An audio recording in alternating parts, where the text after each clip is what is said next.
On the PIC, we had conditional instructions. Now, these were instructions that performed a test and took a specific action according to the results of the test, like BTFSS, bit test on a file, skip the next instruction if set.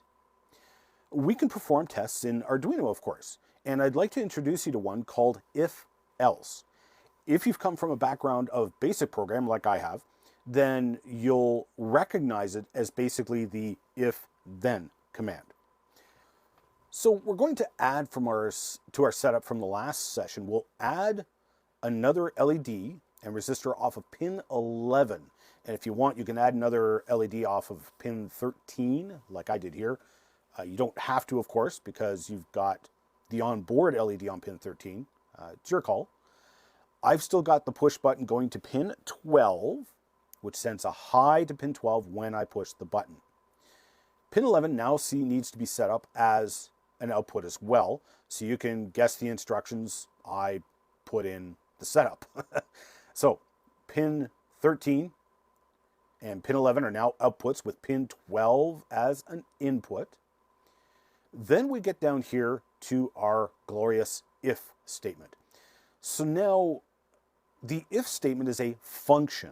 So it doesn't have semicolons on the ends of its lines.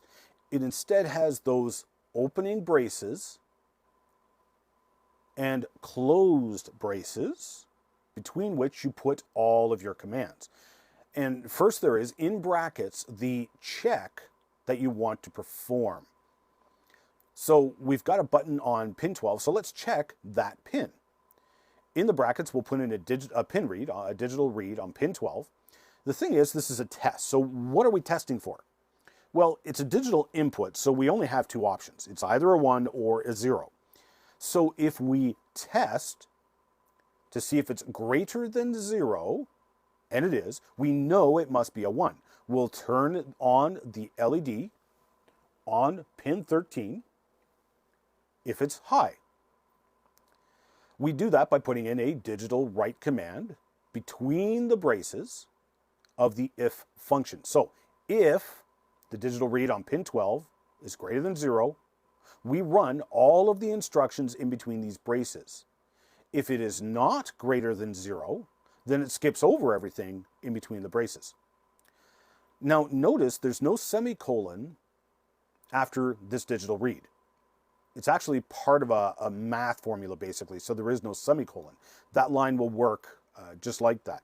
We do have a semicolon at the end of this instruction though, because we can have a whole long list of instructions we could stuff in between the two braces. We could throw in another line of digital write on pin 11 with a low. In fact, let's do that. You'll see why in a second. Now, you can compile this if you want and even flash your Arduino with this program and it will work. The only problem is you'll only get to push the button once and it'll send a high to pin 13 and a low to pin 11, and that's it. It never gets instructions to do anything else. But you have a fully functioning if statement, successfully making a check. So let's add on to this statement with an else statement. The else statement is part of the if statement. So you have to have that first. It is laid out just like the if statement, but there's no condition to check because the if statement already checked it. So else, then some braces, and the stuff you want to do goes in between the braces. So if pin 12 reads greater than 0, it will run the instructions between these braces. Or else, if pin 12 reads 0, then it will run whatever is in between the braces for the else statement. So let's put in between those braces some instructions to turn pin 13 off.